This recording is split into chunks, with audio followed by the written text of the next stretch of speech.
দাদিমা চলে যাওয়াতে পিঠে খাওয়ার চলটাই পুরোটা উঠে গেছে। আগে কি সুন্দর পিঠে খাওয়া হতো, একসঙ্গে সবাই কতগুলো পিঠে বানানো হতো। আর আমার মা তো সত্যি কথা বলতে পিঠে বানাতে পারে না, তাই সেরকমভাবে পিঠেও খাওয়া হয় না। তাই আন্টিদের বাড়িতে গিয়েছিলাম, সেখানে দেখলাম কতগুলো জালি পিঠে বানানো হচ্ছে। আমাদের ভাষাতে এটা বলা হচ্ছে হাত ঝাড়া পিঠে, কারণ হাত ঝেড়ে ঝেড়ে বানানো হয় বলে এর নাম হচ্ছে হাত ঝাড়া পিঠে। তো তোমাদের ওখানে কি বলা হয় এটার নাম অবশ্যই কিন্তু কমেন্টে জানাতে ভুলো না। কি দারুণ করে বানায় তাই না? আমার দাদিমাও এরকম কায়দায় সুন্দর করে বানাতো। যাই হোক, আমার দাদিমা আর নেই।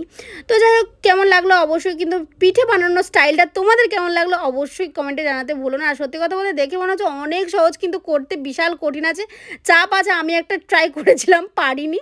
তো এখানে আন্টি ননদই করছিল, আন্টিই করুক, আমি যাই।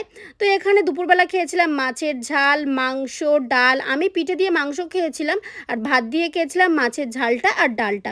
আর রাতে খেয়েছিলাম হচ্ছে পিঠে আর গুড়। তোমাদের কেমন লাগলো জানিও। আজকের মতো আসি, টাটা।